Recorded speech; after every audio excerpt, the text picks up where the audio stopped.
السلام علیکم دوستو، ایک دفعہ حضرت جبرائیل علیہ السلام نبی علیہ السلام مبارک سے ملنے کے لیے آئے۔ اس وقت جبرائیل علیہ السلام کانپ رہے تھے، رو رہے تھے۔ غلاف کعبہ کے پاس گئے اور پھر اسے پکڑ کر انہوں نے دعا مانگی، میرے اللہ، میرے سردار، میرے نام کو نہ بدلنا اور میرے جسم کو نہ بدلنا۔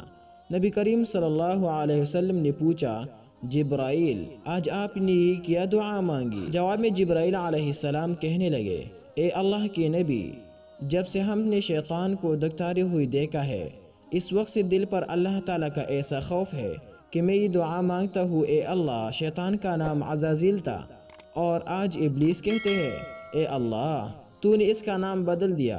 پھر اسے اطاعت اور فرمانبرداری لوگوں کے گروہ سے نکال کر اسے نافرمانوں کے گروہ میں شامل کر دیا۔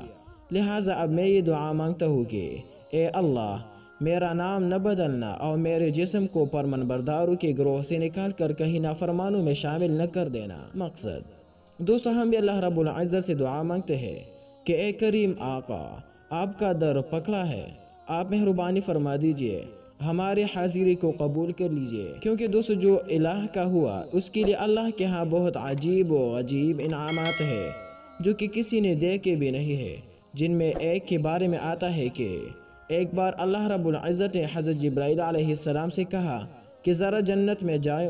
حضرت جبرائیل علیہ السلام جنت میں گئے تو نور کی ایک چمک اٹھی اور جبرائیل علیہ السلام دڑام سے نیچے گر گئی۔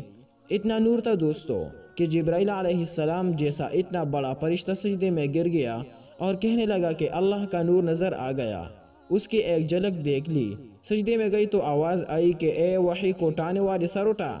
جب اس نے سر اٹھایا تو ایک لڑکی مسکرا رہی تھی، اس کے چہرے اور دانتوں سے نور پھوٹ رہا تھا۔ حضرت جبرائیل علیہ السلام سمجھے کہ اللہ کی نور کی تجلیہ ہے۔ حضرت جبرائیل علیہ السلام حیران ہو کر کہنے لگے کہ سبحان الخالق، قربان جاؤ اس کے بنانے والے پر، اللہ خود کتنا حسین ہوگا۔ پھر دوستو وہ لڑکی حضرت جبرائیل علیہ السلام سے کہنے لگی کہ تمہیں پتہ ہے کہ میں کس کے ہوں؟